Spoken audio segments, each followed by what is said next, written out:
Hello everybody, this side Dilip Singh Asolia. तो आज जिस पार्ट की बात कर रहे हैं ये पार्ट नंबर 4 है, Indian economy on the eve of independence का। इस पर्टिकुलर पार्ट में अपन देखेंगे डेमोग्राफिक कंडीशंस क्या थी इंडिया की, ठीक है। कैसे इकोनॉमी बढ़ रही थी, इंक्रीज हो रही थी, नहीं हो रही थी, ये सारी चीज़ें देखेंगे। ये इंपॉर्टेंट पार्ट रहता है, यहाँ पर थोड़ा डेटा रहता है, वो अपने को याद करना पड़ता है, लर्न करना पड़ता है। तो एक बार रिकेप करते कि सर अभी तक 3 पार्ट्स में अपन ने क्या क्या देखा। तो दोस्तों अपन ने अभी तक ये देखा कि इंडिया की क्या क्या कंडीशंस थी जब ब्रिटिश रूल नहीं था, यानी कि कॉलोनियल गवर्नमेंट नहीं थी, तब क्या कंडीशंस थी, यानी ईव ऑफ इंडिपेंडेंस यानी बिफोर द इंडिपेंडेंस क्या कंडीशंस थी। प्रॉस्पेरस थे, एग्रियन थे, हैंडीक्राफ्ट थे। फिर जब ब्रिटिशर्स थे तब क्या कंडीशंस थी। और सर क्या रीजंस थे कि मोस्ट ऑफ द पॉपुलेशन आपका एग्रीकल्चर में बेस्ड था, उसके बावजूद भी they are not self sufficient for food और दे आर नॉट सेटिस्फाइड, ठीक है। देन आफ्टर अपन ने बात किया था कि सर इंडस्ट्रियल सेक्टर क्या क्यों ग्रो नहीं कर रहा था, हैंडीक्राफ्ट इंडस्ट्री कैसे डिस्ट्रॉयड हुई, ये सारी चीज़ें अपन ने अच्छे से कवर आउट की थी। फिर फॉरेन ट्रेड के बारे में कुछ देखा था, स्विस कैनल के बारे में देखा था। अभी तक अपने ये सारी चीज़ें कंसेप्ट अपन ने अच्छे से पढ़ लिया था। तो दोस्तों अभी तक जहाँ तक अपन ने पढ़ा है वहाँ तक अगर आपको किसी भी पॉइंट में कहीं पर भी डाउट हो तो आपको जो डिस्क्रिप्शन में जो नंबर है वहाँ से आप फ्रीली कॉन्टैक्ट कर सकते हैं और जो भी आपका डाउट है उसको क्लियर कर सकते हैं विदाउट एनी चार्ज। हमारी क्लास बिल्कुल फ्री ऑफ कॉस्ट रहती है। हम अभी इंडियन इकोनॉमी का पार्ट कवर आउट करेंगे, उसके बाद में जो मैक्रो का पार्ट रहेगा वो आपको मैं बोर्ड पर एक्सप्लेनेशन करूंगा। ये पूरा थ्योरेटिकल पोर्शन है, डेट्स वाई डायरेक्ट आपको स्क्रीन पर नोट्स दिख रहे हैं अच्छे से और आप अच्छे से समझ पा रहे हैं, ठीक है। तो दोस्तों वीडियो स्टार्ट करते हैं और ज़्यादा से ज़्यादा जो आपके फ्रेंड्स हैं उनको आप शेयर करना, जिससे कि जो ऐसे स्टूडेंट जो कोचिंग अफोर्ड नहीं कर पाते उनको भी कहीं ना कहीं अपने इस प्लेटफॉर्म से उनको बेनिफिट मिले और एग्ज़ाम में अच्छा कर सके स्कोर वो भी। हाँ, तो चलिएगा विदाउट एनी टाइम को वेस्ट किया हम अपना वीडियो स्टार्ट करते हो। तो देखते कि सर डेमोग्राफिक कंडीशंस का क्या मतलब होता है, क्या क्या चीज़ें इसके अंदर कवर आउट होती है, कौन कौन से इंपॉर्टेंट कंसेप्ट है जहाँ से क्वेश्चन आ सकते हैं। वीडियो के एंड तक बने रहेगा, सारी चीज़ें देखना। और दोस्तों अपनी जो वीडियो की जो लेंथ रहती है वो 15 to 20 मिनट्स ही रहती है। तो आप इससे पहले सारी जितनी भी वीडियो उनको अच्छे से पढ़ना, देखना। अगर किसी को डाउट आए तो आप अच्छे से उनको क्लियर करना। देन आफ्टर इस वीडियो पर मूव होना। डायरेक्ट अगर ये वीडियो देखोगे तो आपको समझ में नहीं आएगा। तो दोस्तों स्टार्ट करते हैं डेमोग्राफिक कंडीशन की। सर डेमोग्राफिक कंडीशन क्या होती है? Demographic condition during the British rule. तो ध्यान रखना, जो डेमोग्राफिक कंडीशन की बात कर रहे हैं कब, British rule, by the all the feature of stagnant and the backward in Indian economy. जब आपको पता है कि सर जब ब्रिटिश रूल था यानी कॉलोनियल गवर्नमेंट थी, तो जब सारे क्या कोई डेवलपमेंट हो रहा था क्या, तो नहीं हो रहा था। इसलिए यहाँ वर्ड यूज क्या, stagnant and the backward economy. यानी कि जब आपका ब्रिटिशर्स थे तब इंडिया की कंडीशंस कैसी थी, स्टेगनेंट एंड बैकवर्ड इकोनॉमी यहाँ पर वर्ड यूज किया गया है। तो demographic condition during the British rule exhibited by the all the feature of the stagnant and the backward in the Indian economy. I hope। चलिएगा next बात करते हैं, फर्स्ट ऑफिशियल सेंसस। यहाँ से दोस्तों क्वेश्चन पूछा जाता है, डेटाबेस क्वेश्चन है कि फर्स्ट ऑफिशियल सेंसस किसको कहा गया है। तो ध्यान रखना फर्स्ट ऑफिशियल सेंसस क्या होता है, कहाँ किसको कहा गया, इसको अच्छे से पढ़ना। It is the conducted in year 1881। ध्यान रखना कब से स्टार्ट हुआ आपका first sensor, 1881, through suffering for the certain limitation in the census relevant unevenness in the India's population growth, ठीक है। तो from 1881 onward census operation work carried of every 10 years.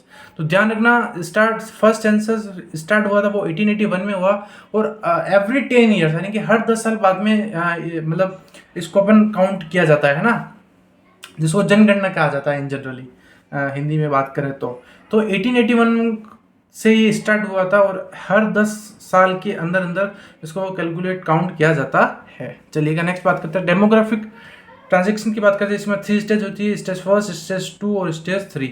First stage की बात करें तो इसमें हाई बर्थ रेट और high death rate थी, यानी कि फर्स्ट स्टेज था उसके अंदर डेथ रेट और बर्थ रेट दोनों क्या थी, हाई। जब बात करें सर सेकंड स्टेज की तो उसमें high birth rate and low death rate थी, यानी कि बर्थ रेट यानी जी तो ज़्यादा रहते लेकिन मर कम जने रहते, यानी डेथ रेट क्या थी, कम थी। High birth rate and low death rate. फिर अच्छा ध्यान रखना जो सेकंड स्टेज है इसको पॉपुलेशन एक्सपांशन भी बोला जाता है, पॉपुलेशन एक्सपांशन, बिकॉज यहाँ पर बर्थ रेट बहुत ज़्यादा थी और डेथ रेट कम थी। और स्टेज 3 था उसमें low birth rate and low death rate थी। तो ये जो फर्स्ट ऑफिशियल सेंसस कब आया आपको पता होना चाहिए, 1881 में आया। हर 10 ईयर के बाद में ये काउंट किया जाता है, एवरी 10 ईयर के बाद में, ठीक है। 3 स्टेजेस होती है। फर्स्ट स्टेज में high birth rate, high death rate. Second में high birth rate, low death rate, इसको पॉपुलेशन एक्सपेंशन भी बोला जाता है। और थर्ड है, उसको बोला जाता है low birth rate and low death rate. I hope कि यहाँ तक आपको अच्छे से समझ में आया होगा। नेक्स्ट कुछ डेटा है जो आपको अच्छे से पता होना चाहिए। चलिएगा बात करते हैं कुछ डेटा की।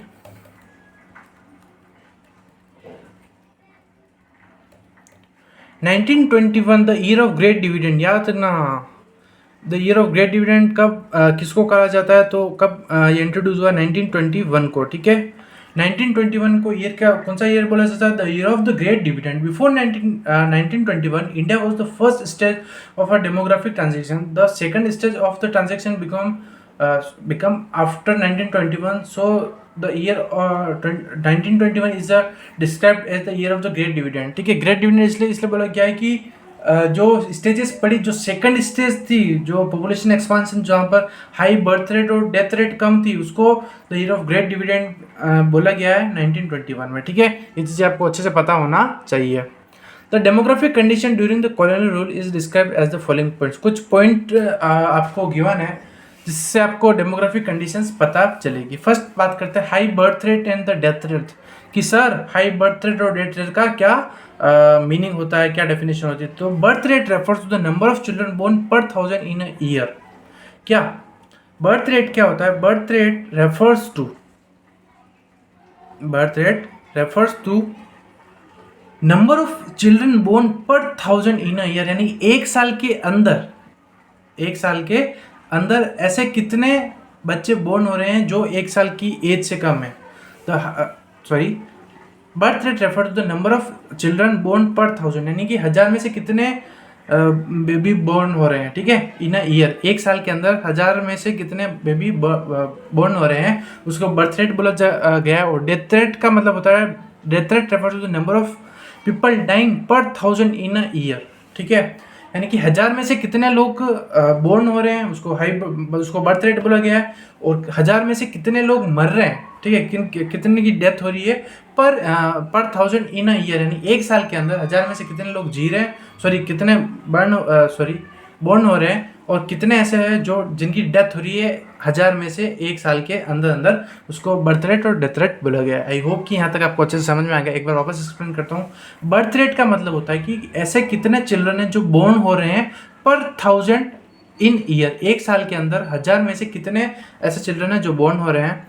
और जब बात करते हैं डेथ रेट की, डेथ रेट का मतलब होता है कि number of people dying per 1000 in a year, एक साल के अंदर 1000 में से कितने लोग डाई, यानी कि जिनकी डेथ हो रही है, उनको डेथ रेट का कैलकुलेशन यानी कि उसको डेफिनेशन में इंक्लूड किया गया है। पर 1000 और पर इन अ ईयर याद रखना, दोनों चीज़ें। तो बर्थ रेट की बात करते तो 48% था, और डेथ रेट की बात करें तो 40% था। ये कुछ डेटा है दोस्तों जो आपको अच्छे से पता होना चाहिए। बर्थ रेट कितना था 48%, और डेथ रेट कितनी थी 40%। The year of great dividend कब आया, 1921 में आया। कौन से स्टेज को बोला गया है, वो सेकंड स्टेज जिसमें हाई बर्थ रेट और लो डेथ रेट थी।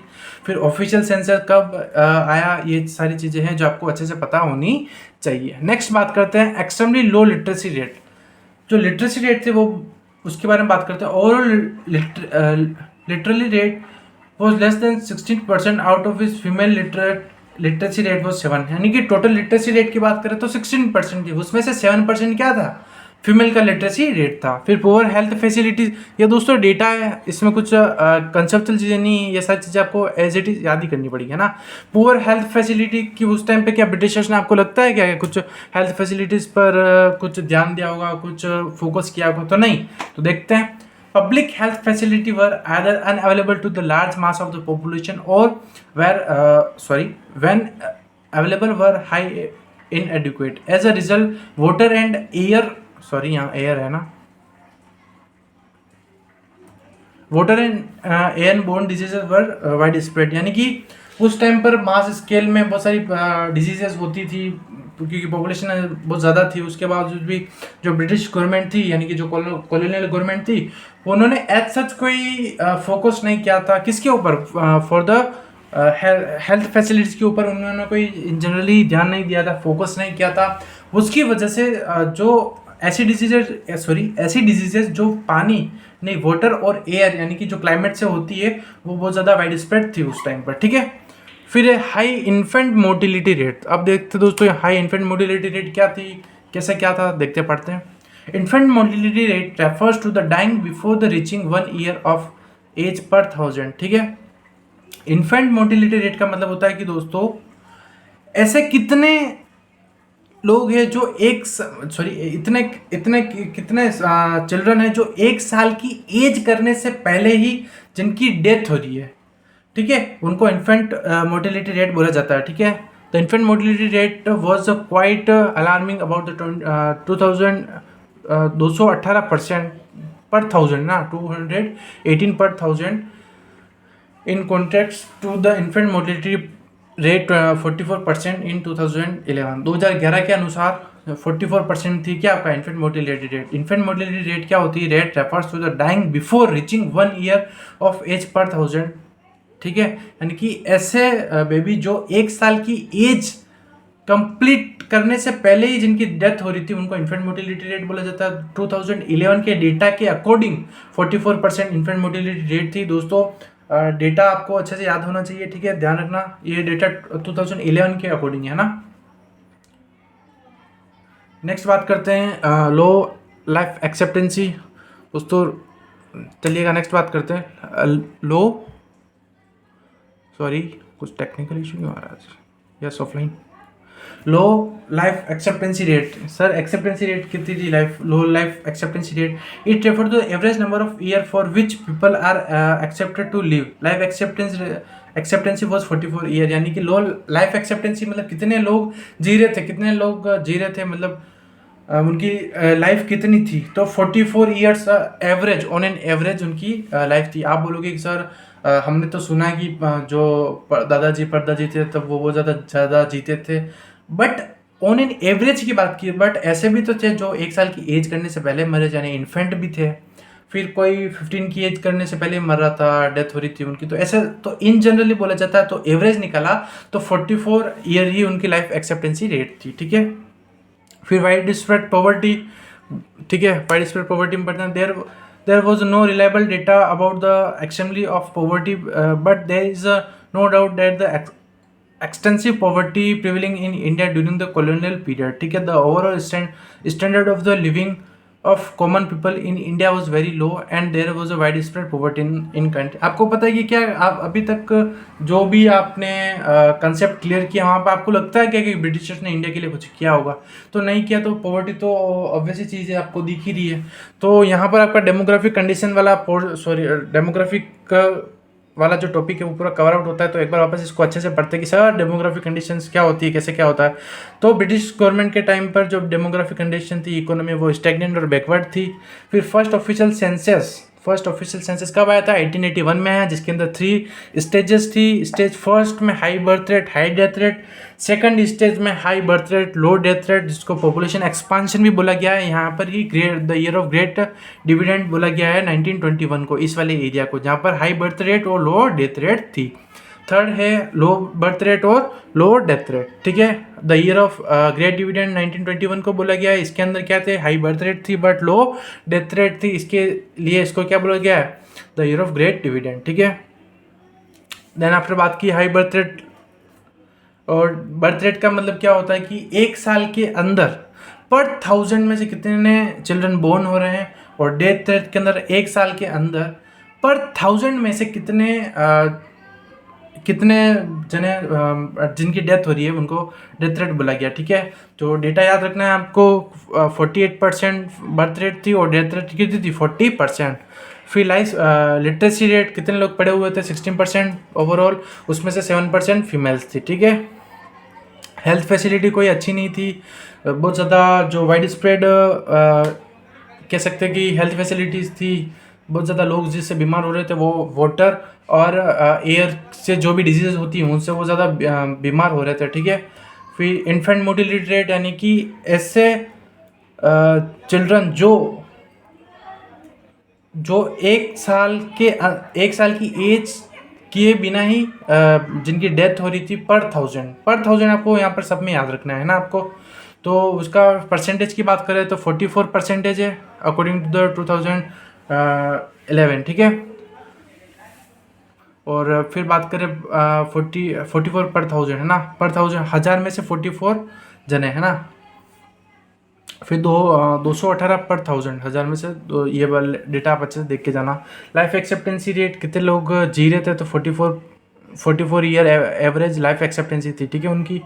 वाइड स्प्रेड पॉवर्टी, ये यहाँ पर आप खत्म होता है डेमोग्राफिक कंडीशन। फिर बात करते हैं sir occupational structure, it refer to the distribution of working person across the different industries and the sector. Occupational structure यानी कि जो लोग हैं वो क्या क्या काम कर रहे हैं, किस सेक्टर में काम कर रहे हैं, उसको बोला जाता है it refer to the distribution of the working person across the different industrial and the sector. यानी कि जो लोग काम कर रहे हैं उनको अलग अलग सेक्टर्स के अकॉर्डिंग डिवाइड किया गया है, उसको इन जनरली बोला जाता है occupational structure. During the colonial period the occupational structure of the India so little bit sign of change. The state of the occupational structure during the British rule can be summarized as under। कुछ points पढ़ते हैं। First है predominance of primary occupation. The agriculture primary occupation यानी कि वही agriculture sector के base का बोला गया। The agriculture sector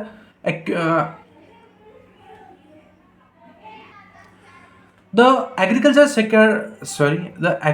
sector accounted for the largest share of the workforce with approximately 75% और थ्री फोर्थ ठीक है ऑफ द पॉपुलेशन कह सकते हैं हम, ठीक है 75% आपको अच्छे से याद रखना। The manufacturing and the service sector accountant for the remaining 25%, यानी कि 75 जो वर्कफोर्स थी वो एग्रीकल्चर पे यानी प्राइमरी सेक्टर पर बेस्ड थी और 25 कहाँ पर जो आपके सर्विस सेक्टर या फिर मैन्युफैक्चरिंग सेक्टर पर बेस्ड थी।